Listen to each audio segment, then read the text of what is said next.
I found a lot of what Israel has done over the last few years questionable, but now that they have come in second, I'm swayed. This turn to Iran, to interventionism, to me feels like the biggest betrayal of a political movement I've ever seen in my life. I think Trump's damaged the Republican brand in the near future for years to come. You said a great line. You said the Democrats will win the midterms if they stop being insufferable CUNTs. Tony reminds me of Charlie Kirk, and that he's definitely been on camera letting a guy unload at his throat. It's a joke that will upset some people. That doesn't mean you don't tell it. Somebody called me a satanic pedophile, right? They've done the work. Comedian, podcaster, actor, writer, Tim Dillon wears many hats. Those are just a few. He's disappointingly not wearing a hat today, but many know him for his Netflix comedy specials, others for the acerbic commentary on his podcast. It was on that podcast, just days before the presidential election, that JD Vance explained how a war in Iran would be in Israel's interest, but not America's. Time has moved on. And while Dillon is often called a MAGA podcast, even a MAGA bro, he now says that MAGA is the biggest con in history. For some reason, he's not been banned from entering the United Kingdom. And he joins me now. Tim, great to meet you. Well, thank you so much. I have not been banned, and I hope to not be banned. I enjoy it here. I like it here too much to get banned. I mean, look, a lot of Americans, and I blame Tommy Robinson for a lot of this stuff, but a lot of Americans seem to be under a very weird view of this country right now, and the capital city in particular. You've been here for a few days now. What's your view of it? I love it here. I'm getting a little bit of a skewed point of view. I'm staying in a beautiful area, in a beautiful hotel. There are protests, which I like coming when things are... One to the right, one to the left, yesterday. One to the right, one to the left. It was amazing. There were dueling protests at the same time outside of my hotel window, and I was drinking tea and watching, and that was great. I enjoyed it. I thought it was great. I like going to a place when it's chaotic. But no, there's an idea that everything is, it's a crime-ridden hellscape. Right. I have not found that. No. I have not found that. It's bullshit. Yeah, I think you have areas that are a problem. Right. We did see one guy, two young guys chasing each other. One kid was chasing another kid, and that other kid ran into a grocery store. I don't know what that was. It seemed violent, but it's whatever. But also, I mean, no offense. I mean, look, I love America, and I love Americans, and I've lived and worked there since 20 years now.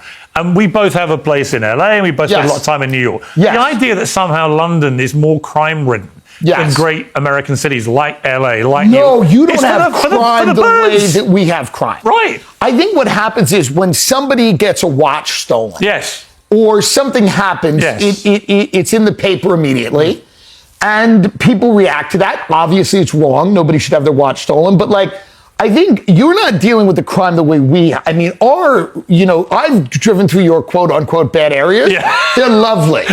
They're actually They're like your good areas. Yeah, no. It's not a problem at all. Like, people tell me to go to these areas. You go, you got to go here, you got to go there. And then you go there, you go, yeah, I think it's okay. I think it's okay. Not compared to what we have. There was some big events going on at the same time as the rallies, one of which was Eurovision. Are you aware of Eurovision? I do. I'm very aware of it. I'll watch clips of it. As an American, we're not in it. Are we in it? No, you're not. It's the European countries. We're not in it. I will tell you that I found a lot of what Israel has done over the last few years questionable, but now that they have come in second, I'm swayed. Personally, What do you think about the whole debate about, people get very exercised about whether you should ban Israel from a singing competition, like Eurovision, or ban them from competing, like Iran might be banned from the Soccer World Cup, and so on. What do you feel about punishing countries who may be engaged in military conflicts? People would argue back, well, hang on, America's engaged in an action in Iran, which many people view as illegal, for example. Should they be banned from hosting a World Cup? To me, it's all about money. And if people are really, upset about something going on, you have to cut off funding. So I think at this point, until we can rein Israel in, we can't fund them anymore militarily. I think that's becoming a mainstream view in my country. I don't think we care about a song contest. I think people have to stop with the song and dance contest and banning people from the pie eating contest. Who really cares? It's about the money and it's about the funding. So to me, it's like it feels good to say, well, they can't compete in Eurovision. To me, it's a completely pointless exercise. Why is it that Israel is becoming increasingly unpopular as a country in the United States, to the extent that 60% of Americans now have a negative view of Israel? That would have been unthinkable 20 years ago. I think people feel very uncomfortable about the nature of the relationship. I think Netanyahu clearly has a political agenda that we don't feel benefits America. He's constantly in the White House convincing Trump that agenda is part of whatever movement Trump has created, this populist movement. Nobody agrees with that. That you know, there's a very small group of people.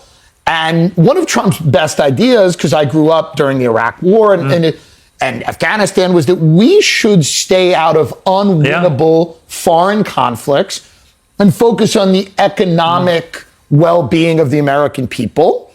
And that's been completely thrown out the window. Which is why I don't understand this whole Iran thing from a political, never mind anything else, from the political economic aspect of this decision by Trump. And I said it from day one. There seemed to be no clear end game here. Was it regime change? Was it preventing nuclear weapon? Was it this other? But here we are, you know, several months into this thing now. No sign of it ending, no sign of any regime change, no sign of the people rising up. Iran suddenly discovering if they can just control the Strait of Hormuz, they can hold everyone to economic ransom. And if they pop a few rockets up at their neighbors, they can damage their business models, you know, potentially for a very long time. And here's Trump, never more unpopular in the polls personally. The economy is really struggling from this. Cost of living is going up again when it was coming down the right way.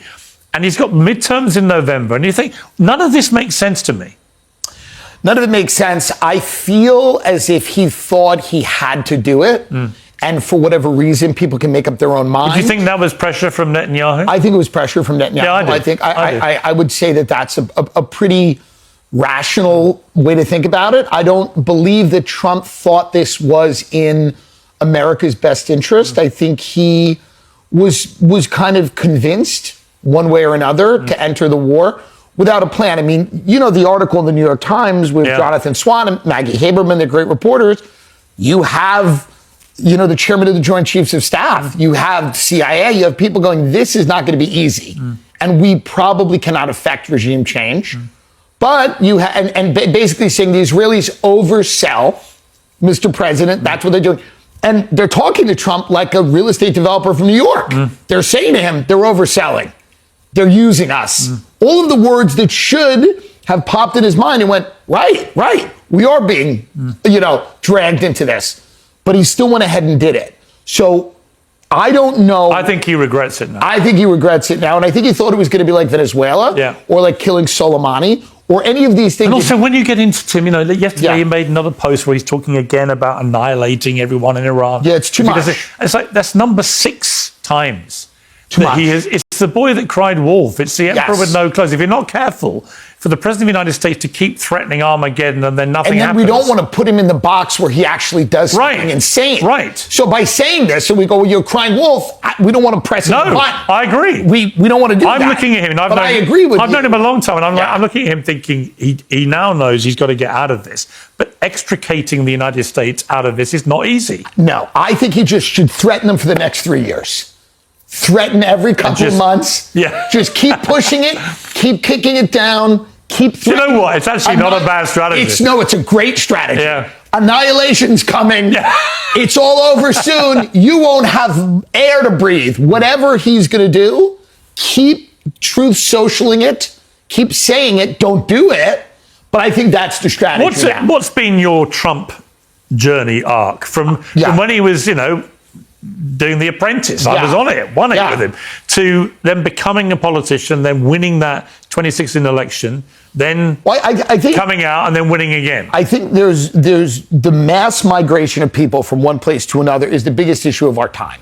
Whether people want to admit it or not, not everybody talks about it in an eloquent way, but it is the biggest issue of our time. How to assimilate people into an existing